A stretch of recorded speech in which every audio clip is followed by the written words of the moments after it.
Well, it's week 4 on the allotment and I've made progress clearing the space ready for the compost heaps to go. The gooseberry bushes that were here have now been moved. Swapping plants with my neighbours is one of the best ways to get new plants. So every plant I pull out, I'll try and offer to somebody else rather than just throwing it away. When moving any plant, the key thing is to take as many of the roots with you.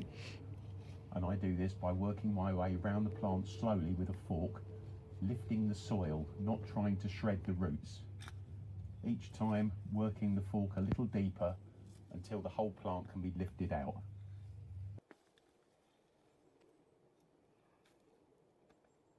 Now this plant is out of the ground, we can see one of the reasons why the plant wasn't doing as well as it should.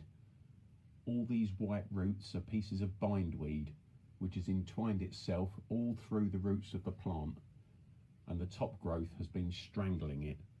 Every one of these pieces needs to be carefully unthreaded, and every piece left in the soil needs to be dug out to prevent this awful plant returning and killing my crops in the future. Once lifted, the plant needs to be stored with its roots covered. I'm not sure where this will go, so I'll spread the roots out into a pot, holding it at a right level to drop soil through the roots so that they're properly spread to support the plant and keep the roots moist. This should be more than adequate to keep the plant alive until it can find a new home.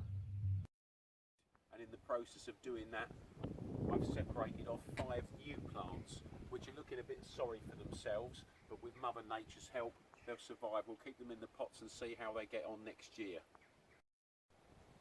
Well, there were 2 blackcurrant bushes in this area, a big tall established one and a fairly new one which was in front of it down here. Now that was being crowded out by the larger one, so I've opted to move the smaller one which is already gone. Once again, this is a matter of working round the plant, digging deeper each time, working the fork down, loosening the soil around the roots, continuing round the plant until it's able to be lifted out of the soil. Unlike the gooseberry, this plant does have a new home to go to on a neighbouring plot. So into the wheelbarrow, out through the gate backwards to avoid snapping off any growth, and into the new location where moles have also been present, so I'll prepare the site by adding in some coffee grounds.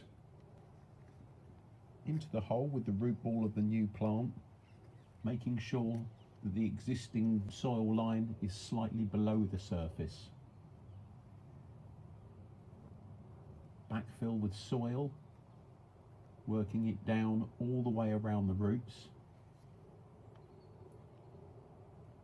and then treading down firmly to make sure that the plant is properly supported.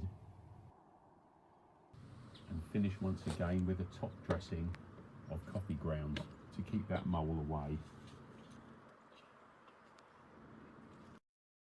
Well, this will be the area for my 3rd rotational bed. I intend to use it for roots next year. It was filled with flowers, some of which we've moved already. Others, like these dahlias, have now been damaged by the frost or blackened by the frost. They're ready to dig up, so I'll be making some more progress on this next week, hopefully.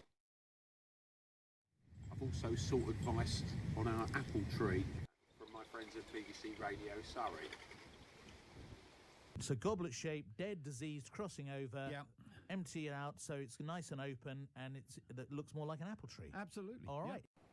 First I need to wait for the leaves to fall before I can do any pruning, but it's good to have the advice of a couple of experts which I'll be following in due course. And hope you can join me next week for another update, see how we're getting on. Let's hope the weather is a bit better. Thanks for watching.